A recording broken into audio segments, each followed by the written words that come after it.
கேரள மாநிலம் கண்ணூரில் ஆளுநருக்கு எதிராக போராட்டம் நடத்திய எஸ்எஃப்ஐ அமைப்பினரை போலீசார் தண்ணீரை பீச்சி அடித்து விரட்டியும் குண்டுக்கட்டாக கைது செய்தும் வருவதால் பதற்றமான சூழல் உருவாகியிருக்கிறது. இதுகுறித்த கூடுதல் தகவல்களை செய்தியாளர் பாரதி ராஜா வழங்க கேட்கலாம். வணக்கம் பாரதி ராஜா, உங்களுடைய தகவல் என பதிவு பண்ணுங்க.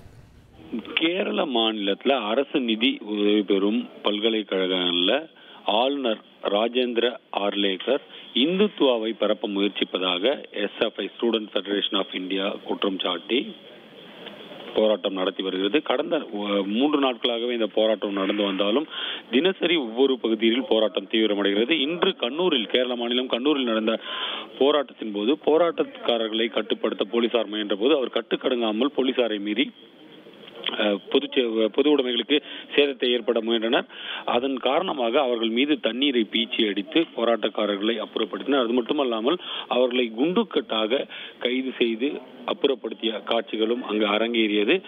இந்த கைது செய்தவர்களை அழைத்து செல்லும் போது பெண் போலீசார் வழுக்கி விழுந்த, அதாவது அந்த தண்ணீர் வீச்சு அடித்ததில் அந்த இடம் முழுவதுமாக நனைந்திருந்தது. அதில் வழுக்கி விழுந்த காட்சிகளை கூட நாம் பார்க்க முடிந்தது. அப்படி இருந்தாலும் குண்டுக்கட்டாக அனைத்து போராட்டக்காரர்களும் அங்கிருந்து அப்புறப்படுத்தப்பட்டார்கள்.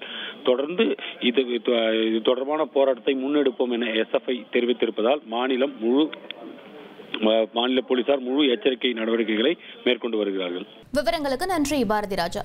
ட்ரெண்ட ஃப்ரெண்ட் ஆக்கிக்கோங்க. தந்தி டிவியின் சப்ஸ்கிரைபர்ஸ் அண்ட் ஃபாலோவர்ஸ் குடும்பத்துல நீங்களும் இணையுங்க.